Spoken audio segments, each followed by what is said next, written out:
Shalom, selamat berjumpa kembali di dalam channel YouTube Simeon Sulistyo. Video kali ini saya akan membahas tentang cinta. Ya, topik cinta ini pasti menarik, ya, pasti satu hal yang di kalangan terutama di kalangan anak-anak muda ini topik yang sangat menarik sekali dan tidak habis dimakan waktu gitu ya, dan nggak ada matinya gitu kalau anak muda bilang. Nah, sekali ini saya mau bahas tentang bahasa kasih. Ya, tidak dipungkiri kita semuanya ini secara alamiah, secara naluri kita memang ada sebuah kebutuhan untuk dicintai gitu. Kebutuhan untuk merasa dicintai begitu ya. Nah, sebetulnya ada 5 bahasa cinta ya yang dikemukakan oleh Gary Chapman, seorang psikolog. Gary Chapman dia mengemukakan bahwa ternyata manusia ini ada 5 bahasa cinta. Ya, kita semuanya punya, ya, kita punya 5-5-nya ini. Hanya yang paling menonjol itu yang mana gitu ya, biasanya 1 atau 2 itu yang paling menonjol gitu. Kita semua butuh 5-5-nya juga, tetapi yang paling menonjol 1 atau 2 ini adalah kebutuhan kita yang paling besar gitu ya. Nah, tanpa berlama-lama saya akan mulai uraikan satu persatu. Bahasa cinta yang pertama atau bahasa kasih yang pertama yaitu kata-kata pujian ya. Orang dengan bahasa cinta kata-kata pujian itu mereka akan senang merasa dicintai ketika ada kata-kata pujian. Biasanya mereka suka dibuatkan puisi, dipuji, wah kamu cantik, kamu ganteng, kamu hebat, luar biasa. Atau mungkin buat anak kita, wah kamu anak yang baik, kamu luar biasa, ini anak papa, ini anak mama, begitu ya. Itu sangat suka sekali gitu, pokoknya dipuji gitu ya. Mereka dengan bahasa cinta kata-kata pujian mereka akan suka dipuji, dan mereka juga akan sering kali memuji ya. Saudara bisa perhatikan orang yang sering kali memuji ya, itu bisa jadi ya itu adalah bahasa cintanya adalah kata-kata pujian gitu. Lalu ada lagi bahasa cinta yang lain. Orang dengan bahasa cinta yang bukan bukan kata-kata pujian, tapi bahasa cintanya adalah hadiah ya. Yang kedua adalah hadiah. Orang dengan bahasa cinta hadiah ini dia tidak terkesan ya, dia tidak terlalu senang, tidak terlalu bahagia banget gitu ketika dipuji gitu kan, atau dengan bahasa cinta yang lain gitu. Misalkan orang yang bahasa cintanya dia bisa saja bilang, alah kamu cuma memuji-muji aja, gombal ya kan. Mana dong buktinya, ada pemberian, sebuah pemberian gitu kan. Semua orang bisa melakukan kata-kata pujian gak pakai modal gitu kan. Mana ininya, buktinya, kamu gak pernah ngasih saya ya.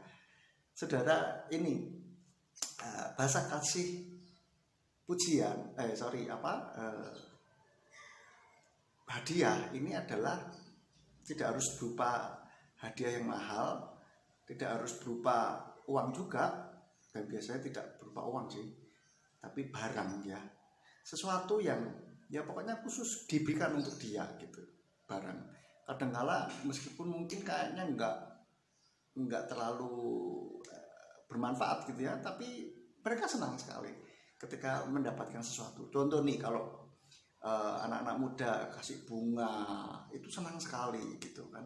Meskipun mungkin sebetulnya kalau bunga asli gitu kan usianya paling cuma berapa hari gitu, setelah itu layu, terus buat apa gitu. Tapi mereka senang sekali ketika dikasih itu, mungkin souvenir kecil-kecil apalah yang ini, sangat suka sekali mereka dengan bahasa kasih yang hadiah ya. Mereka yang bahasa kasihnya hadiah suka sekali diberikan sesuatu gitu. Nah, lain lagi orang dengan bahasa kasih waktu yang berkualitas, ya. Mereka yang dengan bahasa kasih waktu yang berkualitas, mereka tidak terlalu membutuhkan kata-kata pujian maupun hadiah, tetapi mereka akan lebih suka waktu kita, ya, yang diberikan kepada mereka. Contohnya, ya ditemani gitu kan, kemana ditemani, padahal meskipun mereka jalan sendiri pun ya bisa gitu kan, tetapi mereka akan sangat senang sekali ketika ditemani gitu. Pokoknya ditemani kemana aja ditemani, terutama di dalam masa-masa sulitnya gitu kan, kita ada bagi dia, ya. Kamu selalu ada buat aku, bahkan ketika aku mengalami kesulitan, mengalami keterpurukan, kamu ada di sisiku. Wah, biasanya orangnya seperti itu. Itu bahasa kasih yang ketiga, yaitu waktu yang berkualitas. Kadang-kala tidak harus membantu. Kalau anak-anak gitu kan bersekolah, mungkin sebagai orang tua tidak harus bantuin pekerjaannya gitu kan, PR-nya, tetapi cuma ditemenin aja, duduk di sampingnya gitu, kita sambil ngeliatin, mungkin ya sambil baca koran, lihat HP, tapi paling tidak kita nemenin. Dan juga mungkin ajak ngobrol, mereka senang sekali ketika kita memberikan waktu kita, perhatian kita kepada mereka. Lalu bahasa kasih yang keempat, orang-orang dengan bahasa kasih yang keempat ini yaitu tindakan melayani. Ya, tindakan melayani ini bisa berupa, ya kita bikinin makanannya khusus spesial buat dia gitu kan, atau mungkin bisa membantu bawakan barang, lalu bantuin nyapuin rumah, ngepel gitu kan, pokoknya membantu act of service lah, pokoknya melayani dia gitu ya. Ini mereka akan sangat senang sekali kita melakukan sesuatu. Mungkin dia bisa melakukan sendiri gitu, apalagi yang tidak bisa dilakukan sendiri, dia akan sangat senang sekali kalau kita membantunya, seperti itu. Lalu yang kelima yaitu bahasa kasih sentuhan, ya. Orang-orang dengan bahasa kasih ini mereka akan suka disentuh, ya, dipeluk, dibelai, dicium, digandeng, dielus, itu suka sekali gitu ya. Terutama anak gitu. Saya ada pernah pengalaman ya, mengajar di sebuah rumah singgah, kita ada pelayanan memberikan les gratis gitu kepada anak-anak di sebuah kampung gitu ya. Saya pernah mendapati mereka ini kok kayaknya ada satu anak nih, cowok ya, itu usia SD gitu, kelas 5 kalau nggak salah kira-kira waktu itu. Dia kok kayaknya nakal sekali gitu kan. Nah, nggak bisa diem gitu. Nah, suatu saat saya coba elus, saya puk-puk pundaknya gitu ya, itu dia langsung kayak melting gitu ya, meleleh gitu ya, dengan malu-malu kayak ini, bahagia sekali gitu. Saya tahu dari situ bahwa kemungkinan anak ini jarang mendapatkan sentuhan kasih oleh orang tuanya. Saudara, itu pengalaman yang sangat menyenangkan gitu kan. Dan hati-hati kalau bahasa kasihnya sentuhan, baik saudara maupun saudara tahu ada orang lain yang bahasa kasihnya ada sentuhan, hati-hati, jangan gunakan ini sebagai kesempatan ya. Apalagi kalau saudara bahasa kasihnya adalah sentuhan, jangan sembarangan menyentuh ya, dan jangan sembarangan menerima sentuhan dengan ini ya. Ini harus hati-hati, apalagi anak muda nih. Anak-anak muda kalau masih pacaran ternyata ada salah satu atau dua-duanya bahasa kasihnya adalah sentuhan, hati-hati saya ngomong ya, hati-hati, jangan terus akhirnya sentuh-sentuh sembarang sentuh ya, hati-hati. Dan kita mungkin sebagai guru atau sebagai orang yang ini misalkan ngelesi atau apa, ngajar itu juga hati-hati. Ketika menyentuh hati-hati, ya, menyentuh lawan jenis apalagi kalau kita sebagai cowok, murid kita cewek, hati-hati dalam menyentuh. Saya peringatkan, ya, ingatkan dulu nih di awal, jangan terus wah ini kata si Meon boleh nih menyentuh karena bahasa kasihnya sentuhan. Oh, hati-hati. Saya bilang hati-hati, jangan sembarangan sentuh menyentuh, ya. Ini sensitif sekali. Ini sebuah harus dengan hikmat kita melakukan hal ini, ya. Jadi kita juga perlu membawa diri dan juga menjagai gitu ya, jangan asal ini sentuh menyentuh begitu, dan memberikan bahasa kasih pun juga harus dengan hikmat gitu ya, jangan asal. Ini juga bisa dilakukan dalam konteks kerja antara atasan dan bawahan pun, itu juga saya pikir sebuah sebuah tindakan yang baik juga, sehingga bawahan merasa dihargai gitu ya, dihargai. Bawahan merasa diorangkan, diinginkan gitu ya. Itu bagus juga. Saya pernah punya atasan, kadangkala beliau ketika jalan bareng sama saya ditepuk pundaknya, pok gitu. Ya, itu baik cowok ya, maksudnya jangan, pokoknya ini hati-hati sekali kan ketika bahasa kasihnya sentuhan.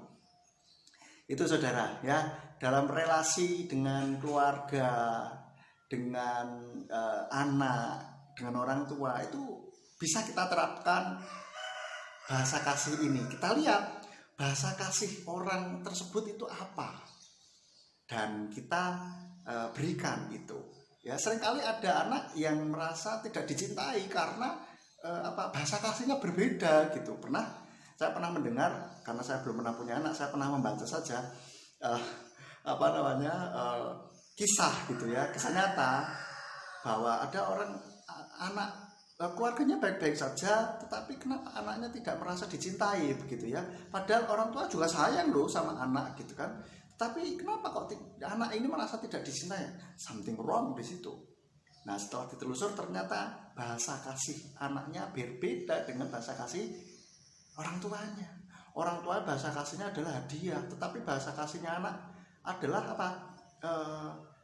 waktu yang berkualitas. Sehingga orang tua ngasih ini, ngasih itu, ngasih HP, ngasih bekal, ngasih kebutuhan, segala sesuatunya terpenuhi, beres, nggak masalah. Tetapi anak ada merasa kosong di situ. Apa enggak pernah menemani aku main? Ya, itu yang diinginkan lebih gitu. Jadi mulai sekarang coba kita lihat baik-baik bahasa kasih ini ya. Saya pernah ada seseorang datang kepada saya, bagaimana Pak, ini suami saya kok rasanya kok dingin-dingin aja kepada saya gitu ya. Ini sudah lama menikah mereka. Dia bilang ini si ibu ini ya sudah lumayan ya setengah bayi lah begitu.